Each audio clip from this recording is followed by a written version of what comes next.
From $1 billion to 15 million, that's the wrong direction.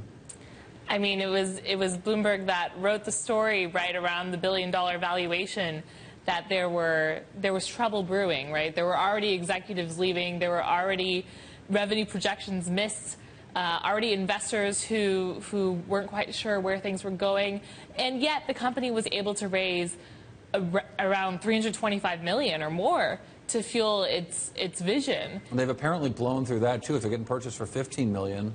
Well, actually, the saga's not over, because the $15 million they were purchased for gets reinvested into this new project that the CEO of Fab, Jason Goldberg, has called Hem. So he started this out as Fabulous, a gay social network, right, and then it launched as Fab in 2011.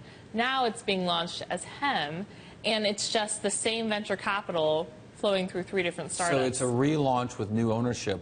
What did this company, it never had $1 billion. It was just valued at $1 billion. Well, Fab is sold off. Right, Hem so is the new it's company. toast. Yeah. So where did they blow this money, and have they figured out how to start a business without blowing money?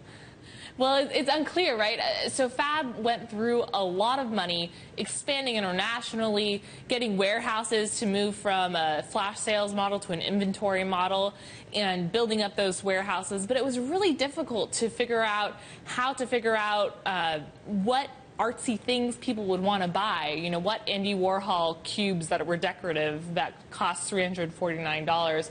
I mean, how many of those should you put in your warehouse? Right, right. Inventory management is rough. That's why retail is rough. I mean, you know, these guys were doing supposedly a $200 million run rate when they did their last round. That big round, as you mentioned, was like, what, $236 million? Who were the genius investors who put money into it at that valuation? I mean, everyone from Andreessen to Tencent.